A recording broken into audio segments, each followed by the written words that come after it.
I'm going to share a story with you that is incredibly difficult, but it's a story of survival. It starts with a 6-year-old boy in a small town in Arkansas.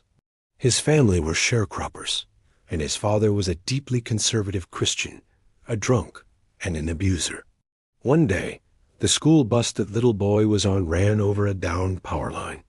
He was electrocuted, fried from head to toe. He lost multiple limbs and was barely alive, in unimaginable pain.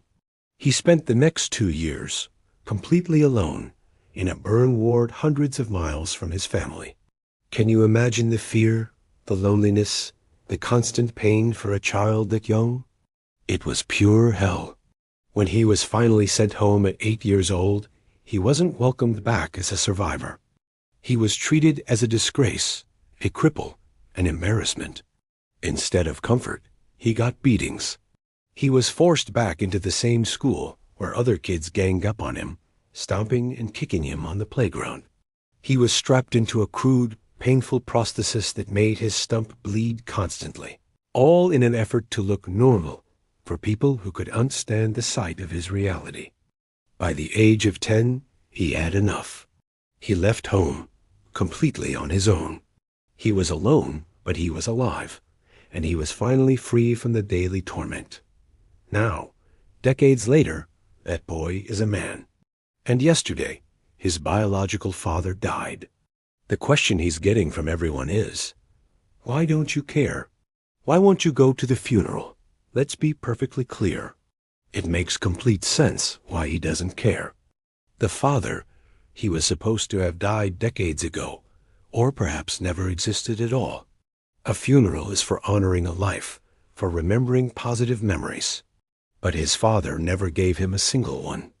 To expect him to attend is to ask him to honor a source of deep, unending pain. What he feels isn't coldness. It's a quiet finality. The emotional cord was cut a long time ago, not by choice, but as a necessary act of survival. Staying away from that funeral isn't disrespectful. It's an act of self-preservation. It's protecting the peace he had to fight so hard to build for himself. He says his family only ever contacts him when they want something. They don't want him around otherwise. This isn't a family. Keeping his distance isn't being difficult. He admits he still feels an internal fight, trying to have empathy for people who gave him none. This is the classic conflict for survivors. It's your survival instincts, your trauma armor, clashing with the societal pressure to be a good person. Your brain may mistake its hyper-awareness of others' needs for an obligation to care, even when they don't deserve it.